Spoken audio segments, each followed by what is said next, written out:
Here we have, why do cozy games suck? I don't know. I do like things in the cozy genre. I don't usually refer to them that way, but yeah, I don't know. Just thought this might be interesting. You never know. It's not a long one or anything, so yeah, just yeah. Cozy games suck lately. Ever since Animal Crossing New Horizons sold a ridiculous number of copies, Maybe just a little bit more on the volume. Cozy games suck lately. Ever since Animal Crossing New Horizons sold a ridiculous number of copies, everyone has been hopping on the cozy game train, which is great. I love me some cozy games. I mean, there has been an absurd amount of like cozy games recently. But some of them aren't quite up to snuff. Why are so many of these cozy games sucking? The cozy game genre has been severely lacking games since the beginning of time. We've had a few like The Sims, Harvest Moon, and of course Animal Crossing. But then came Eric Barone. Known online as Concerned Ape, this solo indie developer enjoyed the Harvest Moon games, but he saw areas that the games could be improved on. So he got to work developing an entire farm sim all alone. And it turned out fantastic. To date, Stardew Valley has sold over 20 million copies across multiple platforms. Stardew is such a wild example. Like, if you look on the Steam charts, it's so crazy looking at Stardew versus like every other farm sim that's come out. Like, I remember the other day when I was looking at it just randomly, because I do things like that for some reason. I don't think a single other farm sim I looked at had over 2,000 people playing, and at the same time, Stardew had like 50,000. I think Coral Island might have had 1.9k maybe, or that might have been the 24-hour peak. I think at the time, like Fields of Mystria, for example, which has done really well. I thought it was good. It's got overwhelmingly positive reviews. I'm pretty sure when I looked, there was like 700 people playing. It had a higher, like 24-hour peak, but it was still it was less than 2,000.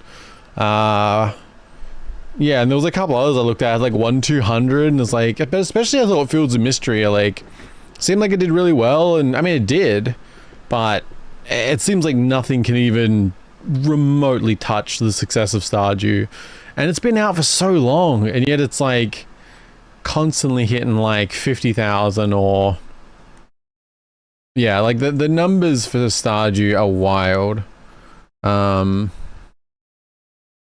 I'm curious. So I can check really fast. Yeah, holy fuck, okay. Okay, Stardew has 120,000 people playing right now. What the fuck? Okay, apparently it was at a low point when I saw it the other day. Yeah, so Stardew has 100 or 120,000. I'm seeing two different numbers here. But Coral Island has 1.4k. Fields of Mystria has 1,100. Like, Chef RPG, 151. Meanwhile, Stardew, sitting number 8 overall on top games with a 24-hour peak of 136,000. Damn. It's just wild. Like, Stardew is just untouchable with those numbers. And that's like just on Steam. I don't know. I just find it crazy, especially. I thought Fields of Mystery had like a lot of potential. It's got like, I feel like a pretty good number of reviews. It's got overwhelmingly positive reviews. It's like 97 or 98% positive or something. And yet 1,100 people. Meanwhile, Stardew 100 or 120,000. That's like... Yeah, and that's just Steam. It's just, yeah, Stardew's numbers are just mind-boggling. Me think because it doesn't have a clear ending. I mean, I guess like a lot of them don't, which probably doesn't help, but then again, you look at Stardew and it's like, yeah, I don't know. I think with this kind of genre, people just kind of want a game they can live in for a long time without getting bored, and Stardew seems to have mastered that one. These numbers are completely unheard of for an indie game, especially when developed by a platform. Sorry, let's back up a tiny bit because I rambled. But then came Eric Barone. Known online as Concerned Ape, this solo indie developer enjoyed the Harvest Moon games, but he saw areas that the games could be improved on. So he got to work developing an entire farm sim all alone. And it turned out fantastic. To date, Stardew Valley has sold over 20 million copies across multiple platforms. Oh my god, he must have so much money. These numbers are completely unheard of for an indie game, especially one developed by a single person. Concerned Apes game shows developers and players that you don't have to be part of a huge studio to create something amazing and profitable. The dev did work his butt off though. I mean, profitable, that's an understatement. It's awesome, it's awesome. Which leads you to get into a loop. I think Stardew loop is big though. Yeah, I mean, you want a good loop. I think the thing that Stardew mastered unintentionally was the one more day kind of mentality. Like that is like, because it didn't, yeah, like I think that's probably a way to put it. Like it unintentionally mastered that. Getting people to want to play one more day, and then 10 days later, they're like, oh shit, I need to go to bed. I think that was something that it really just mastered. Yeah, that is undeniable. Yeah, it's definitely something special in that way. But yeah, I don't know, just yeah, with the loop, I think, yeah, because you can get loops that are, yeah, I think Stardew really just clicked into something that way. Because you want a good loop, but it's also easy to get in a loop where you suddenly feel like you just kind of get bored. You realize you're doing the same thing over and over and over. And even though that can happen with Stardew, people don't seem to really get bored as easily with it. I think maybe because like with Stardew, it has got kind of a good variety of goals for people to go after. And some of the things take quite a while. I think having like different farm options also helps. Co-op is obviously a really big one for Stardew that helps, I think.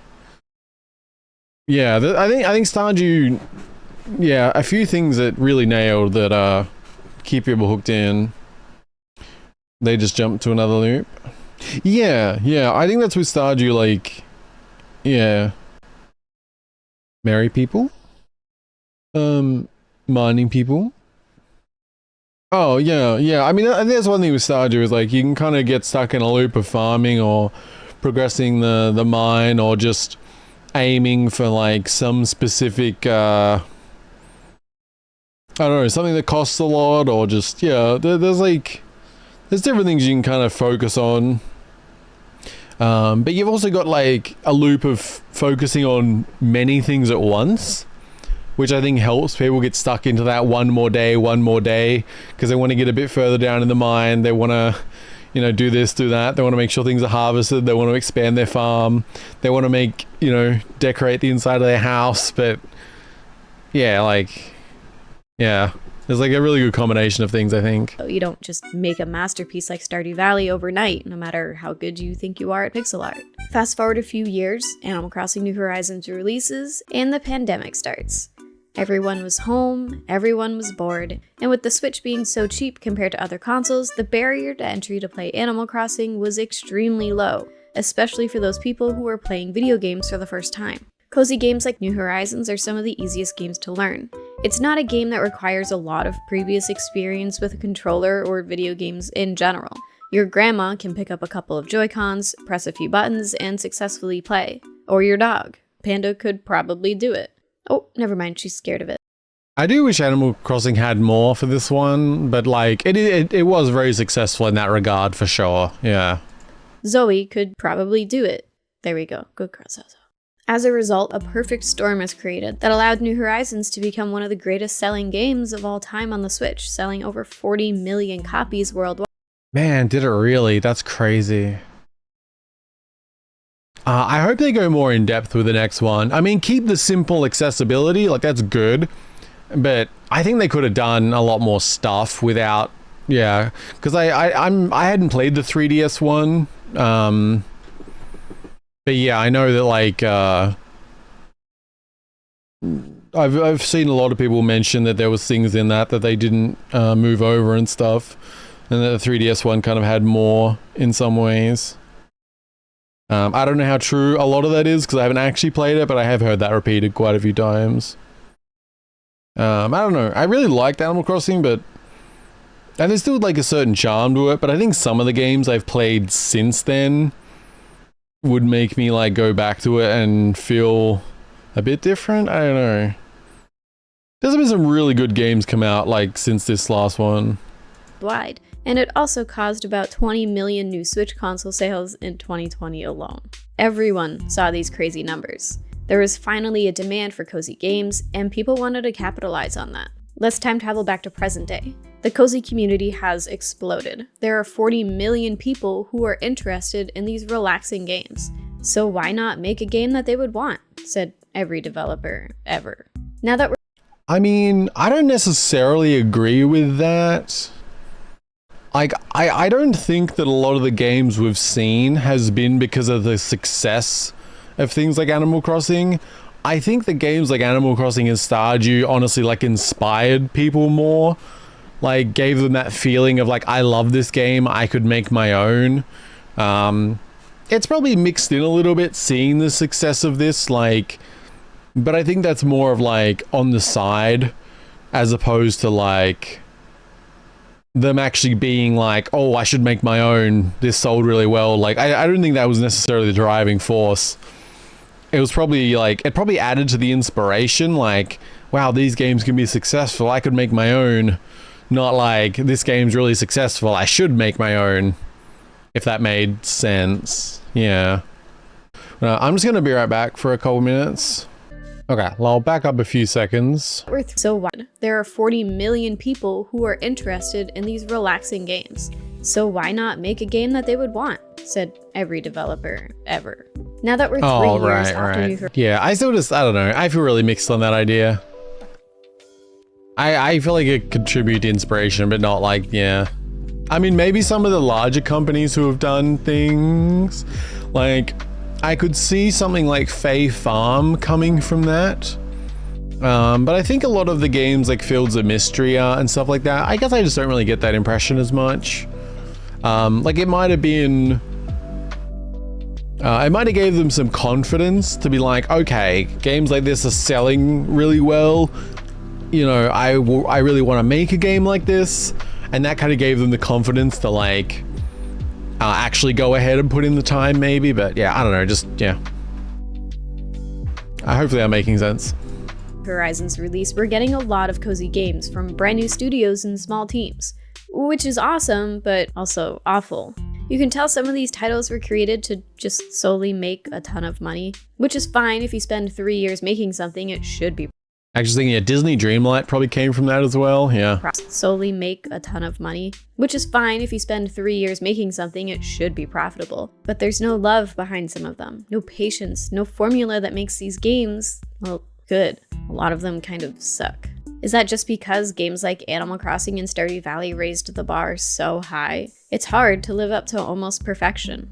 The more you look at some of these cozy games and compare them to just other games in general, the more you notice a lot's missing. There's plenty of cozy out there, but these games need something more. Just having nice music isn't enough. I can just go to Lo-Fi Girl. She's always there when you need her, and she's free.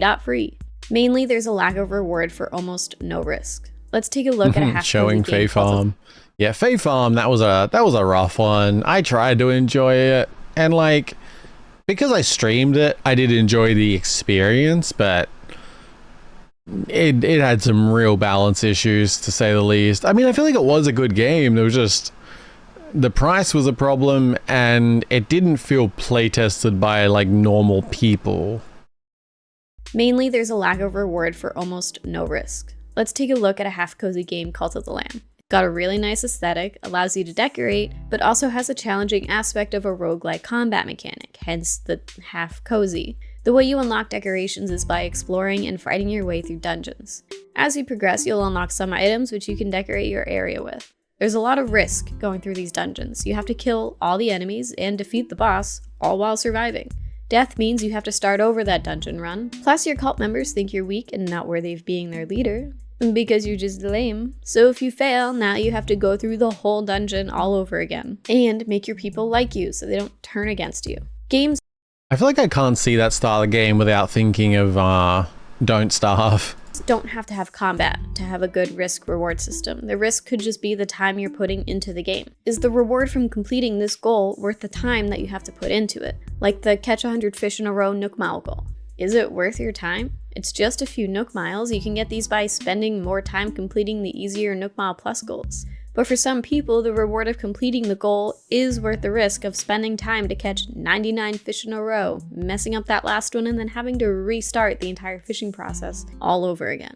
A lot of cozy games don't have risk, which makes sense, right? They're supposed to be cozy, but we need to be rewarded somehow for our work.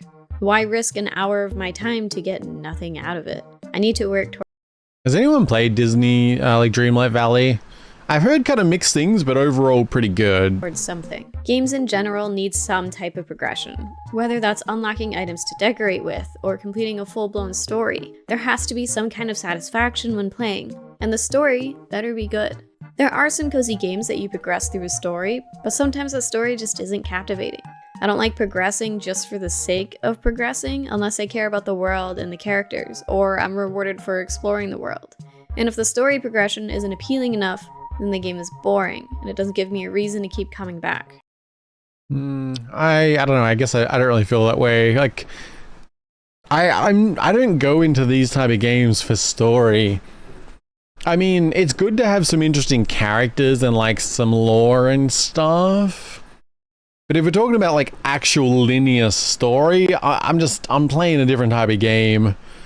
Like these type of games, I'm there for the gameplay loop that I just get stuck in and turn my brain off. I like having good characters. I think that's why Stardew is good, because you've got like characters and like they have their own stuff going on, and that like that works well, and then that appeals to me. But I don't really care about actual overall story as much. I don't know. Disney Dreamlight Valley. I swear I only go back to Disney Dreamlight Valley because of the Battle Pass, and then I just never even finished that, and then I'd stop playing, and then It's got a battle pass. it's a problem. Though the latest update did add a little bit to the story, so that was nice, I do really like the aesthetic though. but it only lasted like 20 minutes. This seems to be an unfortunate trend in the cozy game genre. It feels like some developers use the word cozy as an excuse to have minimal gameplay. Sometimes this is the overall vision, like this bug catching game. Its sole purpose is just to catch bugs, which is fine if that's all you as a player want in a game, but besides completing your encyclopedia, catching bugs is the only thing to do. It was fun for the 30 minutes I played, but I got bored pretty quickly. It just wasn't for me, which makes sense because bugs really aren't my thing. They have legs and wings and yeah, I don't know, I don't like bugs. But I wanted something more out of the game. Granted, this one was just a demo, so I'm sure the full game does have a bit more, but I need something unique to keep me invested. I mean, yeah, there are games like this where like you can have a good aesthetic and like a lot of things can be positive, but it doesn't mean it's a good game. Like this might be, but like you can just unfortunately have some people that have the time, skill, and ambition to make something, but they're very much making their own passion project that doesn't necessarily like translate well to a lot of people. I don't know. It's not always a bad thing. Like it really depends how much you need a game to sell. Like, yeah, that's really the big thing. Like, if you're happy to make in the game and it's purely a hobby and it's rewarding on its own and you don't need to sell much, like you are just happy with any people who get to experience it kind of thing, like then it can work. But if you're expecting like thousands of sales, sometimes that can be awkward. A lot of these cozy games make players do stuff for the sake of doing stuff. Why am I playing this game? Is it just to kill time? Or do I want it to be engaging? Just because a part of a game takes a long time to complete doesn't replace the fact that you need to add content. Stuff taking a long time doesn't equal more engaging content. It just gives players more of a reason to fall out of a game. That content better be appealing, especially if it's a mechanic that requires a lot of time taken from someone's day. Players want to play games that are worth their time, not a waste of time. There are a lot of cozy games where the villager dialogue is a struggle and it takes away the immersion. I find it funny when saying something negative and showing Fae Farm. I don't need someone to tell me about the current weather 20 times or tell me over and over again that it's easier to get around without thorns around anymore. Yeah, Fae Farm's dialogue was unfortunate. It wasn't good. Because the problem with Fae Farm is it had like unique dialogue, but then it had this other group of dialogue that would be said by every single NPC, which just took away from them being unique characters. Because there wasn't like a spin to it or anything else. There was just like this group of dialogue. Once you'd exhausted their unique dialogue, there would just be this like default stock dialogue that any NPC could say. And you would very quickly notice different NPCs saying the exact same thing, which is not great for immersion. It's just my impression, but the insect sprites look more detailed than the entire map. Yeah, I guess they did, but I don't know. I mean, I did like the style of that one. I didn't dislike it, but it is one of those games that's just kind of awkward, like, because I find insects interesting and stuff, but that's completely separate from me wanting to play a game that's just about catching them. Like, I think, I think you need more than that for most people to get hooked in. Like, you can make that the center, but I think you'd kind of need, like, some town building and interesting characters and stuff. Like, because, I mean, that's, like, really the thing with Stardew is, like, at its core, it's farming, but there's so much more outside of that. Like, so that's why, yeah, with a game like that, I think you really need more to, like, build it out.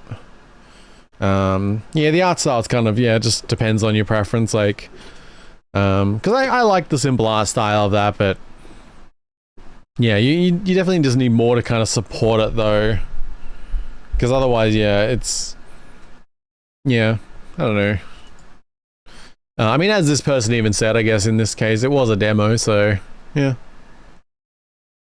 But,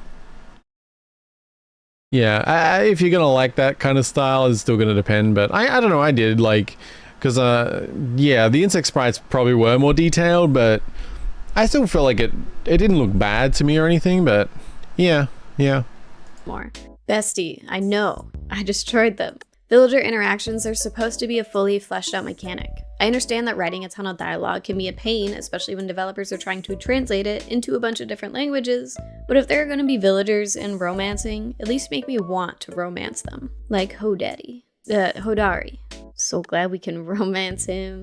Games like Palia and Stardew Valley give each character their own story to discover and questlines to complete based on their lives, as well as personalized exclusive rewards that you can only get from that character. Players feel like a part of the town instead of just a player in a game. And the NPCs interact with you differently based on your relationship with them. I accidentally played Palia without headphones on, and Rat said that one line while Drew was sitting next to me. You're into bad boys, aren't you? Anyway, they interact with you differently. Or this game I really wish Paleo wasn't online. called Grave Seasons, where you can accidentally marry a murderer. Oh yeah, Grave Seasons, I'm looking forward to that. That's day one for sure. I think the one thing about Grave Seasons that is like disappointing to me in a way is one particular word on the Steam page that I find unfortunate. Because it seems so unnecessary.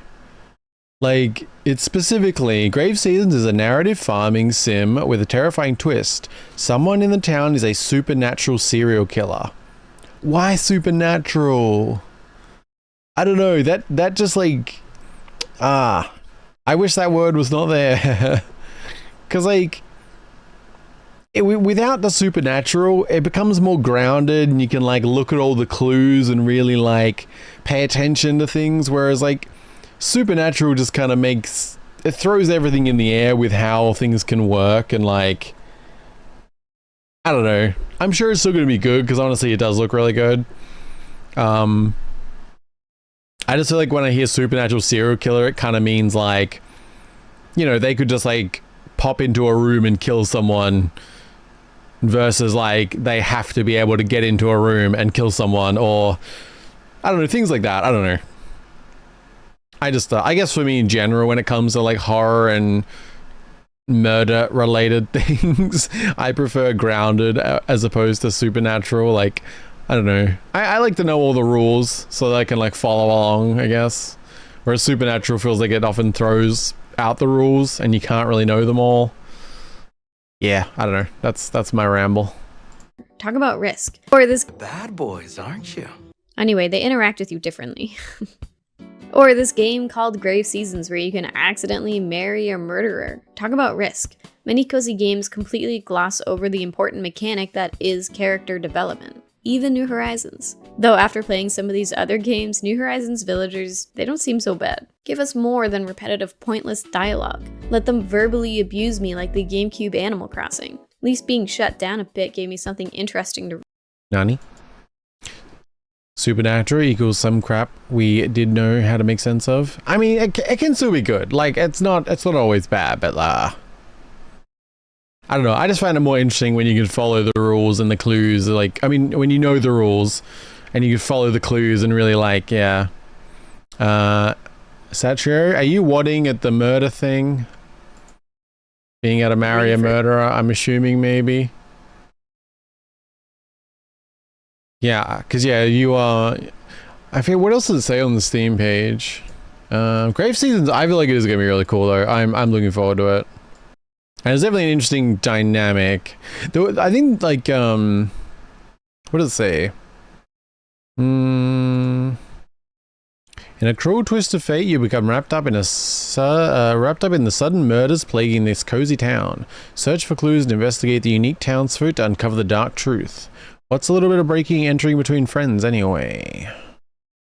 Finding a serial killer is no easy task. To do so, you'll need to complete quests for the townsfolk and build up their trust. Everything you do or don't do will affect how the story plays out. And yes, you can even romance the killer. Definitely gonna be an interesting one. I think the only thing I kind of worry about with it is like, does it change every time? Because it sounds like a game that's gonna be really fucking cool the first time you play it, and then all of the weight will be lost the second time you play it. So, which isn't necessarily bad, but like, I'm really curious if they are going to aim for replayability with things kind of changing. Like maybe every time you play the murderer can be someone different. I don't know. I kind of hope not, like, because I kind of just want like one really cool experience. I don't know. Should be an interesting one. That is for sure. Right now, Grave Seasons is one of the only games looking forward to. Oh, okay. Much like SV. Yeah, no, I think it's gonna be really cool. But I really do wonder about that though. Like, yeah, it sounds unique. I'm looking forward to it. Many cozy games completely gloss over the important mechanic that is character development. Even New Horizons. Though after playing some of these other games, New Horizons villagers, they don't seem so bad. Give us more than repetitive, pointless dialogue. Let them verbally abuse me like the GameCube Animal Crossing. At least being shut down a bit gave me something interesting to read for a second. The world isn't always sunshine and rainbows, and neither should my gameplay. Bland dialogue and stories do nothing for players, except make us complain on Twitter, and talk about it in every video ever about what could be improved about Animal Crossing. Don't look at my videos. Oh, stop talking about it, I swear. This is the last one where I talk about bad dialogue. Cozy games need to do something different to set themselves apart from the dozens of other cozy games that are coming out around the same time. The amount of days that I go on Twitter and there's a post about like, oh, look at these 4 games all coming out on the same day. How am I supposed to play all 4 games? Stagger them, please. We're in a cozy boom. There's a ton of competition. I want these future games to do something that others aren't. Take A Little to the Left, for example. Definitely a cozy game. It has puzzles to solve, like a lot of games do, but it concentrates on those puzzles by creating unique experiences. Some even have multiple solutions that make you want to replay the level. There really isn't anything like A Little to the Left out there, except those flash jigsaw puzzles that you randomly play when you're bored. On top of satisfying puzzles to solve with a ton of progression rewards and feeling like the smartest person around, it also has an amazing soundtrack and incredibly satisfying sound effects. I feel like this is also the problem with the term cozy games, because some people say that and they're basically talking about farm sims, but then it stretches over to like something like this that is like not even remotely in the same realm of genre, but they're both called like cozy games. But they're just completely different types of games to some people. Amps unsticking themselves? Perfect. The coin sounds? On point. This game does a lot to set itself apart from the rest of the genre. Not everything has to be Animal Crossing. We have Animal Crossing at home, we don't need more clones. And you really don't want to compete with Nintendo's Cozy. All the little details they add make their games an experience that's almost impossible to replicate. Except for Stardew Valley, I don't think wood has ever been so satisfying to chop. But sometimes there's room for improvement. Let's take Stardew Valley for example. It's a game that took heavy inspiration from the Harvest Moon series, greatly improved upon it, and now the modern Harvest Moon Story of Season games are just trying to keep up with Stardew Valley. We can't keep playing the same game over and over again. Players want to I mean, you say that, meanwhile there's over 100,000 people on Steam playing Stardew Valley. play something different. Or if it's going to be similar, it better drastically improve upon what we already have, kind of like how Stardew Valley did. But just stop making us farm. If we're farming for the sake I mean, I assume she meant like other games, like can't keep playing the same, yeah. But still, yeah. People do want the same game essentially though. They just want like a good one. And a lot of them like aren't holding the attention because like, yeah, because I feel like Fields of Mystery was successful in that way. It's just that Stardew Valley has just eclipsed like everything. Guilty, yeah. I mean, the numbers are crazy. Like Stardew Valley just, yeah. of farming, it's the worst. You can't just add farming to any kind of game and call it a cozy game, Square Enix. I at least want a cooking minigame or something to do with the food that we harvest. Or just be farming simulator and make it only about farming. I don't need to harvest crops in every cozy game. Cozy games are a trend that everyone is hopping onto. Even games like Pokemon are trying for a more cozy experience. Gone are the days of grinding relentlessly and finding your way through David Bowie's Labyrinth to avoid as many trainer battles as possible. You can essentially choose how you want to play the game, which I guess is fine, but it's just kind of like, it's just boring. I'm just gonna go back and play Pokemon Blue. But you can also like give Pikachu a bath now, so that's pretty cozy, I guess. But players don't want games that just play themselves. I still need some level of tediousness to keep me interested. I don't want to avoid everything difficult in a game. Don't let me just run around the trainer. There still needs to be some type of challenge. Because the genre is such a trend, there are a bunch of games that you can clearly tell they're just trying to make a quick buck. There's no love behind the game, barely any effort, just the bare minimum to get by. I need to be completely immersed in the cozy world to fill up my internal coziness. I don't want to play a newly released game and 2 weeks later there's a paid expansion or deal. I'm loving how many times she has said something negative and it shows Fae Farm. That's too good. Hello Kelly, good to see you. Hope you're doing well. Just waiting for when Horn Chocolatier comes out in 5+ years. Yeah. DLC announced. Developers should take a note out of Concerned Ape's book. Give us free updates for almost 10 years. Okay, that's a bit ridiculous, but his continuously positive actions make anything other than free expansive updates seem lame and greedy. He had a vision for what Stardew was, and kept pushing out free updates after release until it got to his original vision, and then some. We've gotten so many updates for this amazing game. Most of us don't mind paying for true extra content. I'm gonna bring up A Little to the Left again, but they have a great, complete game, with DLC that was released well over a year after the initial game came out. Not to mention, the base game is good, and it's a good price. $15 for hours of play in a daily puzzle that you can keep coming back to? I'm not at all salty about their fairly priced DLC that doesn't break the bank. Unlike other games that have been around for decades that somehow charge crazy money for a few pieces of furniture. Look at these are stupid. Oh, fucking The Sims is just wild for that stuff. I hate it. And A Little to I think everyone hates it. the Left ends. I can pop in once a day to do a daily puzzle, but it's not a game that requires a ton of daily commitment. And you aren't really missing out on anything if you decide to not play for the day. No economy to miss out on, no FOMO. While I love games that I can keep playing 5 years down the line, I'm so sick of logging into 18 games every day to do my dailies. Not everything has to go on forever. If it doesn't make sense for your game, make the game end. And if it's a game that can be played forever, the developers need to give players a reason to keep going, do something different than the others. Don't make my daily just logging in so I can pay money for my wishes so I can maybe get this one cute character, maybe that might possibly show up, maybe. I would never do that. What? But we will all stop playing eventually. Animal Crossing will always have a leg up on these cozy games. With nostalgia, a huge studio, and the brilliant minds of Nintendo behind the game, it's impossible for Animal Crossing to fail. Just don't look at this one. This one never existed. The greatest cozy games come from some type of nostalgia. For many players, that's when we're at our coziest. We yearn for a world that doesn't exist for us currently. It's important that we dive into a place that we want to live in, that creates a nice community to be able to connect with others, without a pull or some type of heartache or adventure. We really don't get the full immersion of cozy. I'm happy to live in a world where cozy games exist. A select few have been a great escape, maybe too good of a distraction. But I have become more picky with the cozy games I buy. Quality over quantity, always. Life is short, don't spend it wasting time on an uncozy experience.